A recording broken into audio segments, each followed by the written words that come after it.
Morning, everybody. Morning. So when I first found out that I had to do this, I was afraid. Like actual physical fear, like where you just thinking about it makes your heart race and your palms start to sweat.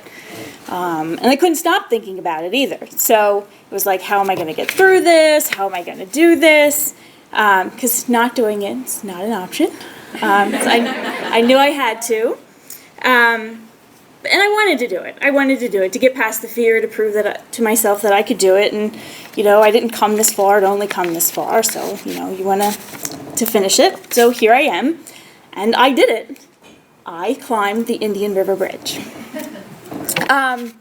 So this is my thing that I was afraid of. But did anyone here think I was actually talking about this speech? And did anyone think that the things causing my anxiety and the heart racing was actually public speaking? Which could be extremely understandable that you would think that, because a lot of people get that same physical fear reaction standing up here as opposed to standing up there.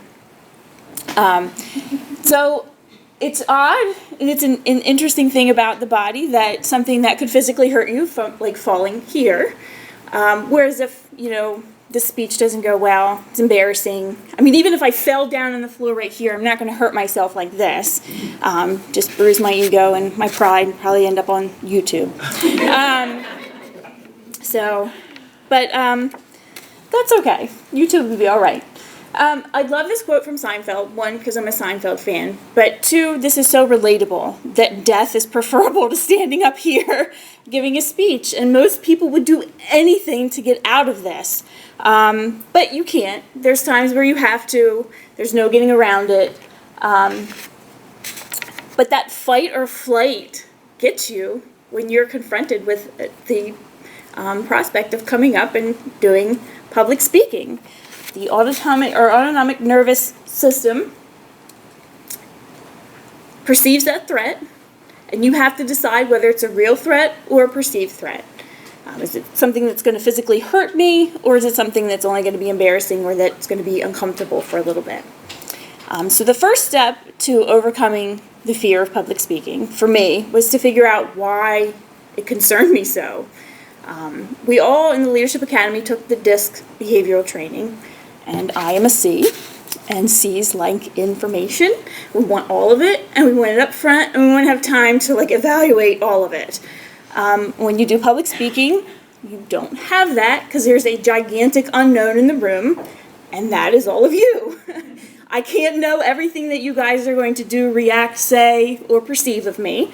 The only thing that I do have control over up here is me. So I have to figure out, how do I make myself comfortable with that lack of information?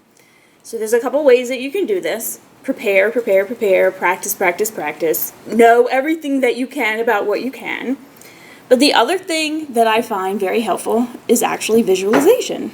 So before I give any sort of public speech or trainings or anything like that, I actually run through the entire process in my head.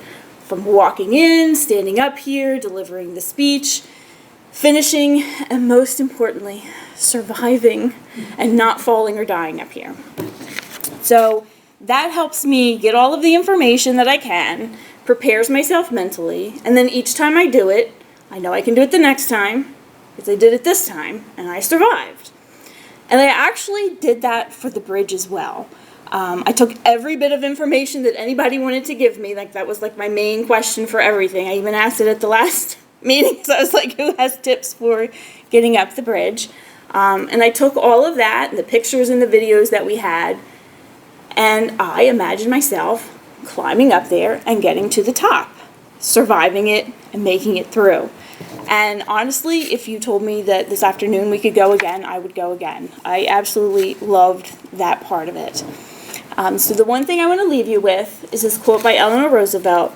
The next time that you have something that you are afraid of, whether it be climbing a bridge or merely standing up here, I just want everyone to remember that you have to face that fear and that you can do the thing that you think you cannot. We all have the power inside of us to complete that task. We just have to visualize it and do it. Thank you very much.